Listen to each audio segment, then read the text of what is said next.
Lagi mo sinasabi sa sarili mo, magnenegosyo ako pag may malaking puhunan na ako o kaya kapag tumama na ako sa loto.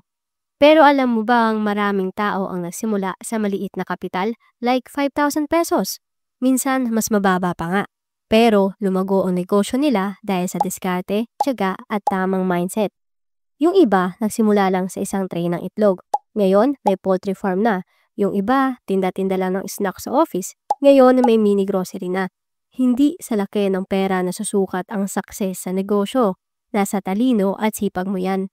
Kaya kung naghahanap ka ng mga negosyo na kayang simulan kahit maliit lang ang puhunan, pakinggan mo ang 10 business ideas na pwede mong simulan ngayong buwan kahit nasa bahay ka lang.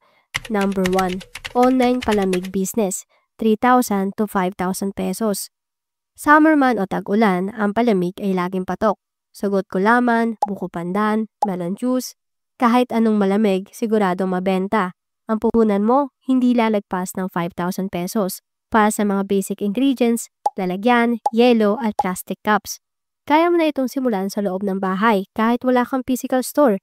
I-post mo lang sa Facebook, i-message ang mga kapitbahay o workmates mo, may order ka na. Ang maganda dito, mabilis ang balik ng kita. Gumastos ka ng 300 pesos sa ingredients, pero pwede kang kumita ng 600 to 800 pesos sa isang araw kung maraming order. Basta consistent ka sa lasa at linis, babalik-balikan ka. Tip lang, lagyan mo ng pa-promo like buy 5, take 1. So 6 lahat, free yung isa. Pang-attack lang ito ng suki. Number 2, ready-to-cook food packs, 4,000 to 6,000 pesos. Ang daming busy na tao ngayon na gusto ng home-cooked food. Pero wala nang oras mag-prepare. Diyan ka ngayon papasok.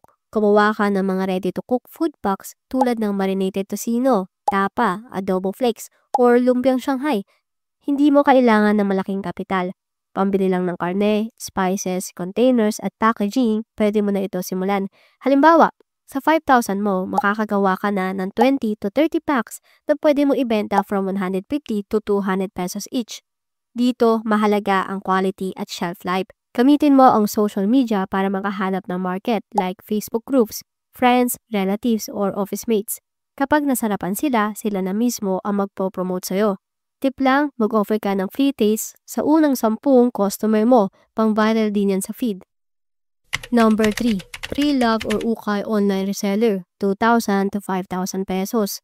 Uso pa rin ang thrift shopping, lalo na ngayon na budget conscious ang maraming Pinoy. Ang kagandahan sa ukay business, hindi mo kailangan maglabas ng malaking puhunan agad. Sa 2,000 pesos to 5,000 pesos mo, makakabili ka na ng first class ukay bundle na may 50 to 70 items. Piliin mo yung magaganda at branded kung pwede. Picturean mo na maayos, ayusin ang lighting, tapos post mo sa Facebook Marketplace, Instagram, Shopee, Lazada, or TikTok. Malaki ang kitaan dito. Yung nabili mong top sa halagang 30 pesos, pwede mong ibenta ng 120 to 150 pesos. Kung magaling ka sa presentation, mabilis ang benta. Tip lang, bago mo ibenta, linisin at plantsahin mo.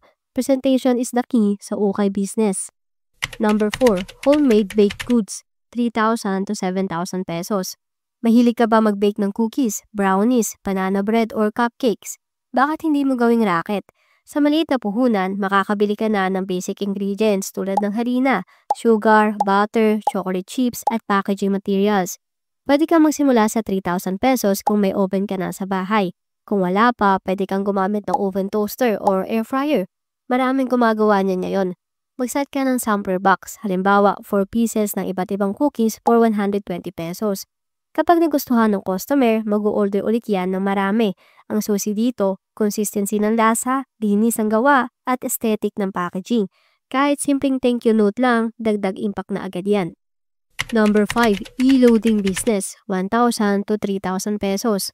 Hindi mo na kailangan ng tindahan para magbenta ng load, magpa-GCash cash in, or magbayad ng bills. Pwede mo nang gawin lahat yan gamit ang e-wallet services.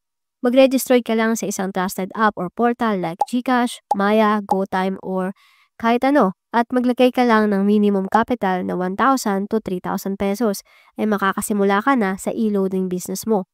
Ang maganda rito, hindi nasisira ang produkto, walang expiry, at lahat ng tao may cellphone, ibig sabihin may daily demand ito. Kung consistent ka sa offers mo at palakaibigan sa mga customer, lalaki ang network mo. Number 6. Sari-sari snacks business, 3,000 to 5,000 pesos. Mahilig ka ba sa snacks? Mas maganda kung mahilig ka magbenta ng snacks. Sa maliit na kapital, makakabili ka na ng starter items like chicheria, biscuits, candies, soft drinks, sachet at instant food.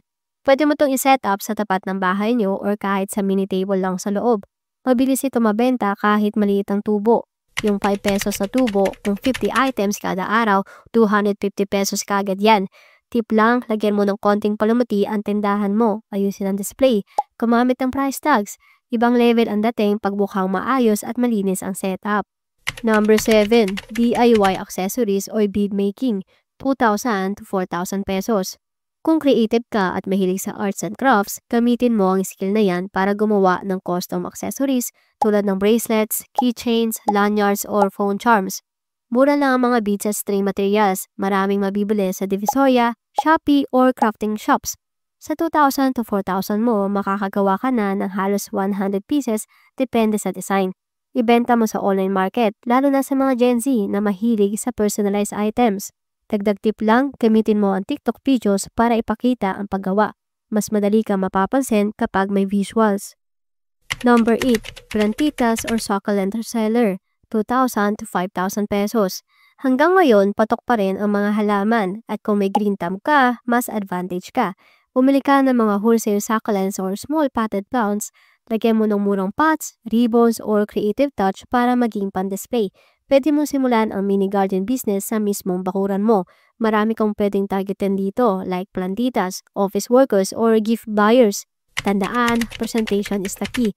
Kahit simpleng halaman, kapag maganda ang pot at may patag na "You Grow Girl", mabibenta ka agad yan. Number 9. Frozen good reseller, 3,000 to 6,000 pesos. Kung may freezer ka sa bahay, gamitin mo na. Magbenta ka ng mga frozen goods tulad ng langgonisa, siomai, embutido, hotdog, or chicken nuggets. Marami ng supplier na pwede mong kunan ng pang-resell items. Hindi mo kailangan gumawa mismo. Kuha ka lang ng stocks, ilagay sa ref, then i-deliver mo or ipapick up mo sa mga buyers mo. Maganda dito, daily consumables ang produkto mo. May market sa mga kapitbahay, nanay, or office mates. Make sure lang na malinis ang storage mo. Number 10. Digital services, 0 to 5,000 pesos. Well, yes, may mga negosyo na kahit walang puhunan, pwede mong simulan. Ang puhunan mo lang ay skill at internet. Kung marunong ka mag-layout, mag-edit ng video, gawa ng posters, or mag-manage ng social media, pwede mo simulan ang digital services business mo.